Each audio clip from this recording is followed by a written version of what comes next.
चला. चल अशोक मित्रा, हा मी तुला माझी बाग दाखवतो. हा ठीक आहे, चला दाखव हा. ये. हा चला, संपूर्ण झाडाची आहे ना माहिती आम्हाला द्या.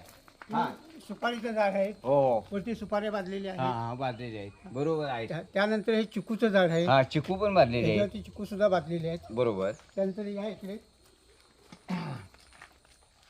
या मित्रांनो. आपण जे आलूवडे बनवतो हा ते हे आलूवडेचं झाड आहे. हा हा अडूवडचे पण. आलूवड्याचं हा, हा. झाड आहे. हा त्यानंतर केळ आहे, हा बरोबर.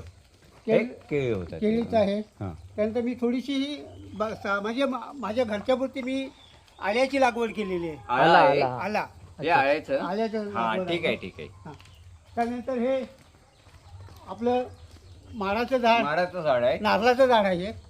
हा, नारळाचं झाड आहे, नारळाचं बरोबर. झाड आहे. याचं उत्पन्न आहे संपूर्ण आहे, एकूण संपूर्ण मिळत आहे उत्पन्न. ह्या नारळाच्या झाडापासून ज्या खोडापासून उत्पन्न मिळतं, झापापासून. झापापासून झाडूचा आपले उपयोग करू शकतो. बरोबर बरोबर. त्यानंतर या आहे अननस, हम्म. या आहे राजआवल. जसं आपलं रानामध्ये आवळं असतं अच्छा. त्याचाच एक प्रकार, पण त्याला आम्ही राजआवळी म्हणतो. राजा. बरोबर. राजआवळ. ते फळ नाही सफेद देणार. असे गुळगुळ, फळ नाही आले. ते सफेद असे गुळगुळ हे फळ आता ही फळं राजआवळ. मे महिन्यात ह्याला